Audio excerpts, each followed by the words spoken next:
Welcome, everybody, to another edition of Midlife Tax Write-Off. We're your co-host, Prig and Jarett, the far better looking of the two. What Looking up, fantastic. bitch? Yeah, what up, bitch, indeed. I thought, mate, Indeed. I thought today, mate, what we might do is just start off by, I feel a little bit guilty. Not really guilty, but I feel like I had an opportunity last podcast to give you a bit of a shout out for those of the viewers that have been subscribing and liking. They will have seen a lot of or some recent uploads of the great J Dog at his gym doing the what's it called, mate? What's your journey that you're on there called? What are you naming it? Weight moves weight. Day one to I just loaded day 5 today. Day 5. Okay, so that's Yeah, gone quickly, hasn't it? 5 days in already. yeah, the weight moves weight series. It's just about me trying to lose some weight and trying to keep my strength and my muscle while I'm doing it. So, eating a very specific diet, lots of chicken and broccoli, no rice, no bread. And just trying to take vitamins and work out as hard as possible while I'm doing it. So it's usually quite difficult to lose weight and put on muscle at the same time, which is Yeah, for not sure. something that I'm looking to do. I'm just looking to lose weight and maintain muscle because I've got a fair bit of muscle on my frame as it is, but I just really need to lose that fat. And I don't want to call it the cut or a cut because I'm not cutting. I'm actually dieting. Like I'm not actually going to do a bulk afterwards because that's just crazy. Like who wants to bulk up to 120 kilos again? Yeah, Like yeah, even like guys that are 6'2" bodybuilders, who are absolutely shredded, even in the off season, sometimes they don't even get up to 120 kilos. I mean, Lee Priest he's just a freak show of a human being. Have you seen Lee Priest? yeah. Is he a bodybuilder? Yeah, he's Aussie bodybuilder. Yeah, I know the name. I wouldn't be able to pick him in the lineup, but I know the Dude, name. he's like 5'2", and in the off season, he used to get up to 130, 135 kilos. Oh, wow. It'd be like a Yeah, ball, just a ball. yeah, but like a ball with muscles. Like it was the weirdest thing. Like he was like, yeah, in the off season, I didn't really care. I just ate McDonald's and KFC and all that kind of stuff. Like and then I'd diet down for when I was in season because he'd only compete once a year, and he was just like, it's like two different human beings that would just go like whoop, like his skin would just like retract onto his muscles, and you just Yeah. saw everything. Like he was enormous. He used to scare people. He used to scare all the other bodybuilders because he's so big. From a diet perspective and training perspective, he sounds a bit like Paddy Pimblett from UFC, the Paddy the Baddy, Yeah, with his yeah, doing theory. the same thing. Yeah. I was watching something on YouTube. They were saying how like Pereira's a cheat, and then it's like Pereira. because that, yeah, you know, Pereira, the heavyweight, like he went up to heavyweight, he fought at middleweight, he fought at light heavyweight, and they were calling him Yep. a cheat, and it was Crow Cop calling him a cheat, and like the whole thing is like clickbait, but it's basically Crow Cop's basically saying like because he doesn't weigh like 185 pounds on the night, he weighs in at like 200 plus pounds when Mm. he fights at middleweight. It's basically weight cheating because Crow Cop always fought at heavyweight. So whatever you weighed in at, and you just fought everyone at that weight class. Yeah, I don't know. I reckon if both people are legally allowed to do it, I don't think it could be called cheating. Yeah, I think he's No, just a bit smart, to be honest. But yeah, it's all because I reckon, clickbait. It's just like them going, oh yeah, he's cheating, and then you go, oh shit, how is he cheating? And then it's like because you think, oh, it's got to be steroids or some type of SARM or PED or something like that. And that's another yeah, thing. Like I'm not taking PEDs. Like I refuse to do Ozempic. I refuse to take steroids. I refuse to do any of that shit. And I'm just going to do it natural and see what happens. And it's more sustainable if you do it natural. I've heard of people going on Ozempic and then they lose all this weight, and then 2 weeks later you've put on 4 or 5 kilos. Like, what's the point? Yeah, yeah, exactly right. It's got to be long term. I'm assuming you're looking at it as a change. Like, what's your time frame you're working within? Have you got a set end date type thing, or are you just going to see how it goes and adapt as you go? Yeah, look, I like to do things before the end of the year. So even like though I think we've got roughly 3 months. It's a bit over 100 days to the end of the year. Yep. I'll probably do it till the end of the year. So probably Christmas, New Year's, somewhere around there. Um, Okay, but the awesome. whole thing is to get it off and then keep it off for a period of time, because Yeah. Yep. what your body does is it goes, all right, well, this is my new norm.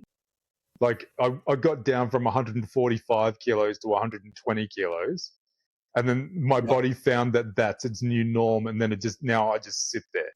So now I need to find a new norm of like, down between 115 and 110 kilos, and then I need to just sit there, and I just need to sit there for like a long period of time, like 6 to 12 months, and then I can potentially look to do another sort of diet again. But like dieting down too far, like going from like 145 to 120, 125, as a percentage, it's not a huge percentage, but going from like 120 or 125 to 100 is like a way bigger percentage if you like think about it that way. And Yeah. then Oh, it's for like sure. really kind of difficult to keep it off like for that period of time if you sort of um it's difficult for your body to find that new norm. Yeah, definitely. And I think as well, like, having been probably about, I don't even know now, 10 or 11 years ago, I went on a bit of a weight loss regime as well, and was just really based on diet pretty much. So certainly not to the level that you're doing, but I found it easier to lose that high end weight really quickly, and you get excited and you see those results, and then it starts to plateau out a bit too, doesn't it? So you've got to try and stick to it. That's the hard part. Once you get to that level where it sort of stays even for a bit, and you got to push through. But I'm guessing the weight moves weight is where it comes into the still lifting heavy weights at the same time. That's what the wording is alluding to, I'm guessing. Yeah, weight moves weight is also about like, how strong men like Eddie Hall and Brian Shaw and those guys, they get really fat. Like big heavy guys can move big heavy weights, and what I want to try and do is be a slightly less heavy guy that's still moving the heavy weights. Yep. um, so that's I'm trying to do that, but it's also, you know you really need to watch yourself when you get to middle age. Like, it's this is heart attack time. Like, this is when you start having heart attacks, you start getting strokes and cancer and all that kind of shit. Like, don't mean to like fuck with anyone, but that's what happens. Like when you get to middle age, like, Midlife. midlife. That's right, absolutely. In middle, I don't know what the difference is. Middle age. I feel like when you talk about middle age, it's like almost talking like the dark ages. It's I like an was more age. referring to the name of the podcast. It's the midlife tax write off, not the middle Yeah, age tax write off. yeah. Because just the one that made it and everything, but I still keep Yeah, yeah. forgetting the bloody name of the freaking thing. But that's that's going to be on the next T-shirt. That middle age is going to be on the next T-shirt, not midlife. But Love it. uh, yeah, that's going to be pretty. Yeah, that's something else exciting that I'm working on. I'm working on like a bunch of T-shirts and designs for the midlife podcast and the midlife process and the midlife channels there. See how that goes. Well, I've been privy to some of the early designs, and so far looking awesome, man. I'm not sure if you've got you've shown too much of the content on other areas of the podcast or the shorts or wherever it might be, but looking really good from what you're sending me so far. So just keep down that path, mate, and I'm sure that'll take off as well. You seem to be one of those blokes where I think you set your mind to something and you make it happen. It's quite an admirable trait to have, mate. So just keep doing it. Keep doing what you're doing. I just don't have fear of failure. Like I know I'm going to fail at certain things. I know I'm going to fail at certain points, but I'm not going to stop. I just don't. I don't quit. So when I've gone on a path, I tend to run ahead, move through, move around obstacles rather than just stopping and thinking like, oh, this is shit. I don't want to do this anymore. I'm not getting anything out of it or whatever. I'll just keep doing it. Like, it's like the gym. The gym's not necessarily the most exciting, crazy thing you can do like every, second day or 4 or 5 times a week. It's the same with cardio. Cardio is boring. Like, you don't, who wants to go for a walk around the block every single day? I do 10 to 12 to 15,000 steps a day. Yeah. It's not the most exciting thing to do, but you have to do it. Like, you got to get up and do these things. And, it's also the consistency of it. Like, if you do things consistently, you will get the rewards from it. If you don't do them consistently, that's why you never, like, a lot of people never see the rewards and never see get the accolades because they quit too early. Yeah. If you quit something too early, you're not going to see the results of your hard work. Like, you go to the gym one time and you go, I don't have abs. Abs takes a shit long time. Like, and look, Paddy the Baddy hates having abs. He's like, it's boring. I hate having abs. And that's why he blows up after, like, even his press conferences after he wins or loses.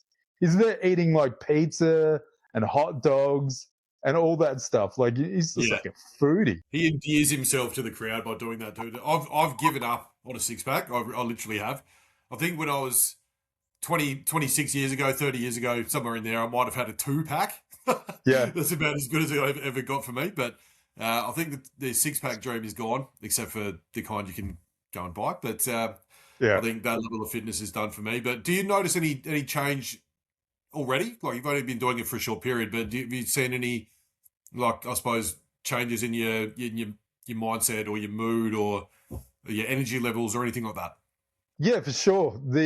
Not so much energy levels. It's more, I'm not as hungry all the time as I was before. Like, carbs makes you like hungry super quick, whereas if you're eating a lot of meat, like, so I'll eat chicken, beef, pork, and fish, and I'll mix that with some type of vegetable. So broccoli, cauliflower, capsicum, sometimes a salad or whatever, but not very many carbs at all. So the carbs that I'm eating is basically fruit. So bananas, kiwi fruit, apples, anything that's in season. I love fruit. Like, fruit is like nature's candy for me. Like, I absolutely love it. Like, I can go without a chocolate. Pardon? To quote the great Marge Simpson, fruit is nature's candy. Yeah, it is. It is delicious. Like, I just love it. Like, I would rather have that than like snakes or jelly lollies, or like chocolate biscuits is my big thing. Like, that's my weakness. Like, Tim Tams in my Jim Jams, like, that is my weakness right there. And doing Tim Tam slams, I introduced my kids to a Tim Tam slam. They would have loved it. Oh, so good. When you bite off the corners. With the Tim Tam slam, the traditional method is using, obviously, a hot drink for coffee or Milo or whatever it might be. I find doing it through cold, like having cold milk go through the Tim Tam. It just gives it a different texture and it like snaps apart. Give it a try. If you're that way inclined and you want to try and up your Tim Tam slam game, go cold. Oh yeah, I've never had it before. I know heaps of people that put chocolate in the freezer. Are you one of those people? Well, not about freezer. I'm chocolate in the fridge guy though, definitely. Yeah. Like, and they're like, oh, I love the snap of it. And I'm like, I like it just melting in my mouth. Like, I like slightly left out ice cream. Yeah, slightly left out ice cream I can get around. Definitely. Oh, it's delightful. It is. But you know that guy, do you ever watch It's Always Sunny in Philadelphia? I haven't for years, man, but I did. I loved it. Back in the day, I loved it. It was great. Yeah, that guy, Rob, he had to put on weight for It's Always Sunny. And he said he would, like, in the morning, he would take out a pint of ice cream and put it on the counter and then come home that night and then drink the ice cream before he went to bed to put on weight. Actually, with ice cream, just quickly as well, otherwise I'll forget. I was listening to an episode of the Rub, which is an AFL pre-game show. Well, it's on Triple M, and Jason Dunstall, who obviously is the one of the great full forwards of your team you Love him. support, his anti-hangover cure or his hangover cure was when he said when he got home from a big night out, so regardless of Yeah. how much he had to drink, he would eat an entire tub of ice cream before he goes to sleep, and he would wake up with no hangover. So there you go, kids. From the great man himself, Jay That Dunstall. is. At the same time, he had thighs that could probably run off that tub of ice cream within about 5 minutes. Yeah, Because off the he was a mark, leader. he was probably one of the fastest humans on the planet. Like Yeah, in that 10-meter 10-meter burst. sprint, it was just insanely fast. He kicked 17 goals in a game. Yeah, it was insane. I can't remember who it was, but who it was against. But it's one of the still talked about now. And when you think about, it was a different era, I guess, in terms of how the way the game's played. But Totally different.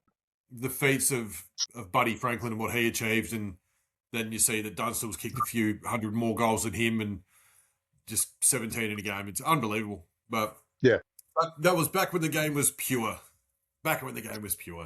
Yeah, different size players as well, though. Like, the players now are just, yes, they're strong and fast, but the players back then, like you looked at Ablett and Dunstall and, some of those Platten and some of those other guys, they were short nuggets. Like, they were maybe not short, but they were nuggety. Yeah. I think there's just an athlete's game now, isn't it, really? Obviously, the skill level, I think it's like everything, it just naturally evolves, but the skill level is crazy. But I think the way the game is adjudicated now, it doesn't allow for those real old school type players. You've got to be able to play almost anywhere in any position. And you've got to be able to effectively run. Like midfielders, the elite level midfielders will run almost 20 kilometres in a game in the space of 180 minutes or something in that. It's unbelievable. It's insane. But I think Buckley used to do that as well, didn't he? Oh, wouldn't surprise me at all. Nathan Buckley, what a superstar he was as well. Yeah. Never won a premiership, though. It's like the most unfortunate thing. He never won a premiership. Yeah, as a coach as well. Yeah, just for one of you'd probably consider him one of the all-time greats, and just couldn't quite get that ultimate level of premiership success. And that's one of those things where nothing is perfect. I guess you try as hard as you can, and you work as hard as you can, and you try and build up people around you, and you can do all the right things and never quite get that result. But you just got to keep pushing. Crazy, man. Mm. Like a half-melted rubber bulldog. Now, sorry, bud? I said like a half-melted rubber bulldog. Like a half-melted... what was that again? That was Sam Newman describing Graham Corns, I think, wasn't it? Yeah. So fucking rude. Speaking of being in another generation, you couldn't have the footy show on now these days. So imagine the feedback that they'd be getting. Like everyone's just too much of a princess now. Like you can't say anything without everyone being like, "You're cancelled. You're cancelled." Like fuck off. Yeah. Who the fuck are you? Right. With Sam Newman as well, back in the day, he was obviously that controversial figure in the media, or the AFL media at least. And from reports of, you hear interviews with other people that were either on the footy show or knew Sam Newman personally, was one of the kindest and most generous and giving of his time, and just completely different to the way that he was portrayed on the footy show. He was playing a character for 20 odd years on that show. Most villains are. Like they reckon that villains in TV shows and movies, they're always the nicest people in real life. And the people that aren't villains and like play nice guys in movies, they're the biggest arse hats. Like they're just awful people. Yep. Like Ryan Reynolds is apparently like a horrible person. Oh, really? Don't say that. I love Ryan Reynolds. I love Ryan Reynolds too.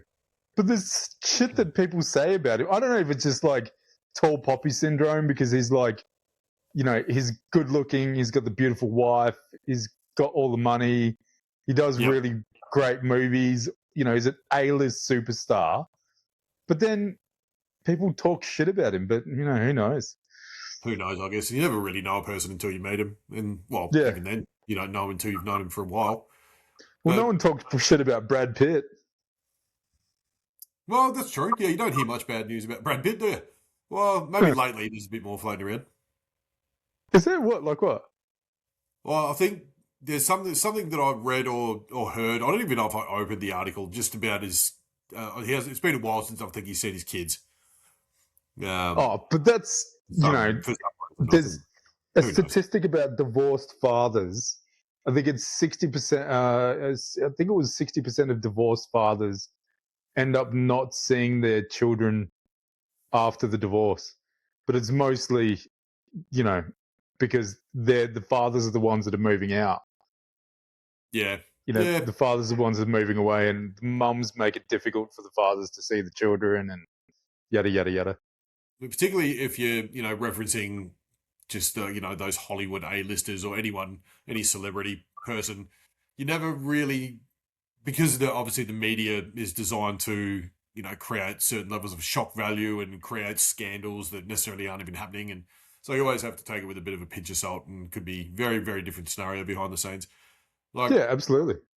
with Robin Williams, maybe it was because I was so young, growing up watching him in his movies and things like that, and Mm, uh, but he did a lot of work behind the scenes with people in charity and stuff that he never really got credited for in yeah, in the public in forum. I think life. he earned it that way. Yeah, Yeah. but he who was it? I was reading something the other day where there was I can't think of the name, where there was someone got diagnosed with cancer or something terminal, I think it was, and he turned up as a clown or as something, and just started giving them a different diagnosis just to get them to smile.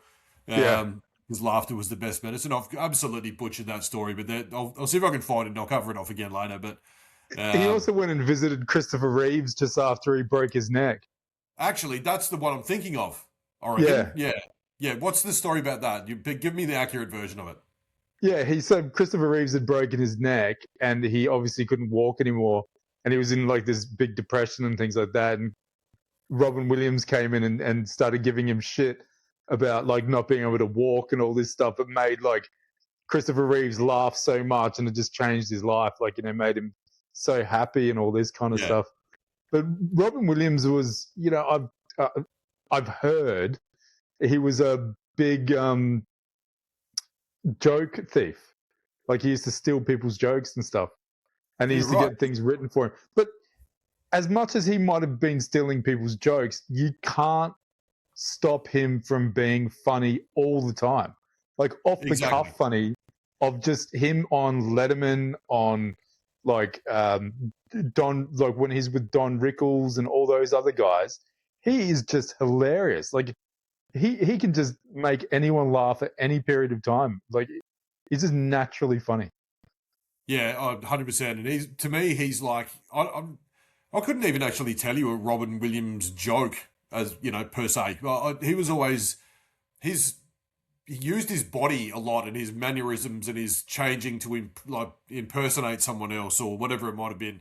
That was what Yeah, I found. So he was so absolutely gifted in that area. He could become so anyone, gifted. like literally at a flick of a switch. Similar Yeah. to say Jim Carrey as well. Oh yeah. He'll be one of the all-time greats. He's much maligned at times. There's a lot of people that have their own opinions on him and whatnot, but just a absolute. I love him. Just since I think the first movie I saw of him was The Mask, and Yeah. then you've got the Ace Venturas and there's so Dumb many and other ones Dumber. as well. Dumb and Dumber. Yeah, just there's so many, isn't there? You can talk for hours just about him, but just to see like I suppose the good thing about now so much social media and YouTube and everything out there, all the digital technology, you get to see all the I suppose other side when he does interviews with people. You get to see that serious side of him as well, and that philosophical side, and that Yeah. deep thinking, which is you forget about when they're sort of promoted as a comedian. Yeah. Have you seen the one when he meets Jerry Lewis? You remember the really old comedian Jerry Lewis? Yeah, I remember Jerry Lewis. I don't remember a video with him though, with Jim Carrey. He he he goes to Jerry Lewis. He goes, "Hi, Jerry. You fucked my mom."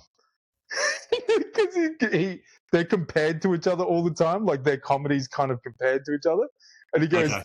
"Yeah, I think you fucked my mom." And Jerry Lewis is like, "Huh?" Oh, and he starts laughing and he realizes who it is. Like Jerry Lewis is like old as old can be. And Yeah. yeah, it was very funny. Have you? I'll tell you a joke.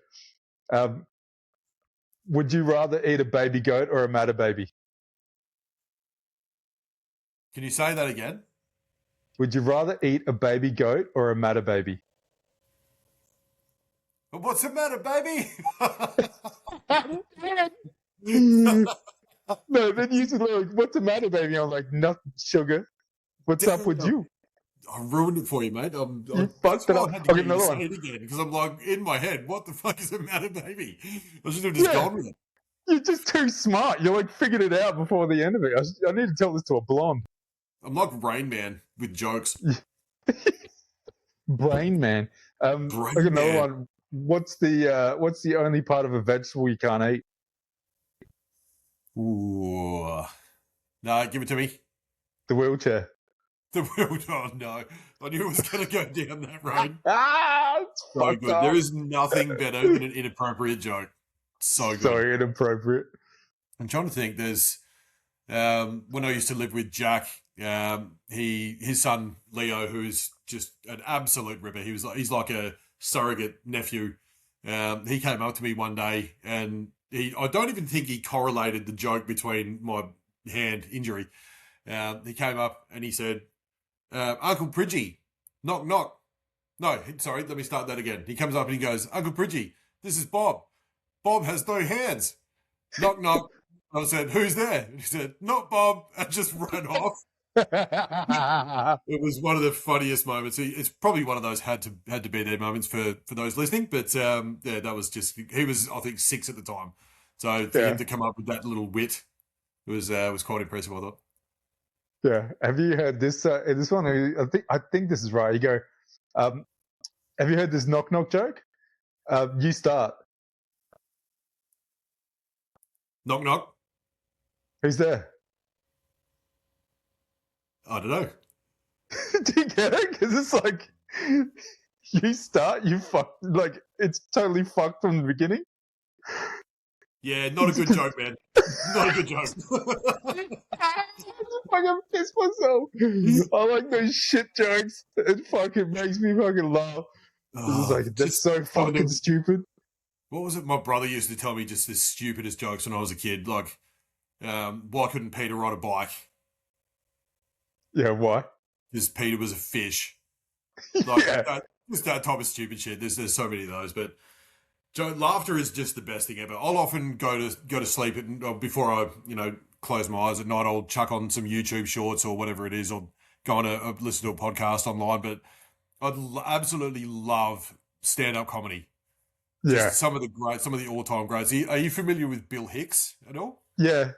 I haven't watched a lot of Bill Hicks, but I'm familiar with him. Yeah, I've been watching and revisiting a lot of his stuff. He passed. He was only in his early 30s, I believe, when he passed away. But Yeah. he's just some of the greatest stuff out there, and he's off the cuff, dark humor as well, but just brilliant stuff. If you need a bit of a laugh, mate, just do yourself a favour, and for those listening, jump on a bit of Bill Hicks action from back in the day. But, I think, and this might be controversial, but I think white comedians are funnier than black comedians. Like Dave Chappelle is obviously the exception. Well, you can be. I don't even think that's controversial, really. You're allowed to have an opinion on that, for sure. But I mean, I just don't want to hear about the black experience every time I see a black comedian. Like white people have like this huge range of things that they can be funny about. Sometimes black people just like D.L. Hughley or whatever his name is, focuses so hard on just being black that it's just like it's not funny. Like it's like everything he relates to is like, oh, it's because I'm black, and then everyone's like, yeah, it's hilarious. It's because he's black. And it's like, and then someone will say something and it's like, what is that? Because I'm black? And then everyone's like, oh, no, that's really funny. It's like, for fuck's sake, like let's just all calm down because it's not that fucking funny. Yeah, It's crazy. But then, like Bernie Mac, have you seen Bernie Mac stand up? I haven't actually seen his stand up, but Oh, my best, where I get my love for Bernie Mac from is from Ocean's 11, oh, the movie he's with. so funny. He's the car salesman, pretending to be the car salesman, I think, or going to buy a Yeah, vehicle. Or something. That scene, yeah, it's just unbelievably good. Sorry, carry on, mate. dude. Watch the "I ain't afraid of you, motherfuckers." I'll Watch watch that it one. tonight. I literally love Bernie Mac, and I'm looking for some new stand up. So We're going to talk about that the next time we have this. We do this. It is the best. Like it is. Like there's a crowd of like I don't know 5,000 black people, and they are just rolling on the ground in laughter. Like I reckon some people that would have wet themselves. It's so funny. just do yourself a favor as well before we wrap it up today. I'll check back with you regarding the Bernie Mac. Just send me it in a text later what it is again, and I'll jump online Yeah. tonight and have a look at it. But do yourself a favor if you haven't already. Go YouTube and Conan O'Brien and Ice Cube and Kevin Hart ride along. No, Oh not yeah, Kevin Hart. It's Ice Cube ride along. I think it's just Ice Cube. yeah. Kevin Hart may be in there, but it's absolutely it's top shelf stuff. And Conan O'Brien is like hilarious as well. Kevin Hart's so small. He's probably in the background, like. Yeah, I'm not a big fan of Kevin Hart. I have to say, I just have to say, Nah, much respect for him. He's gotten to where he's got to, and he's worked very hard. I don't find him that funny. If I'm being completely nah. honest. Cat Williams is way funnier than Kevin Hart. Even Cat Williams, I could go either way with. I just, I mean, Eddie Murphy Raw. He's probably the funniest. Or not just Raw, Delirious as well, Yeah. and everything else that he's done.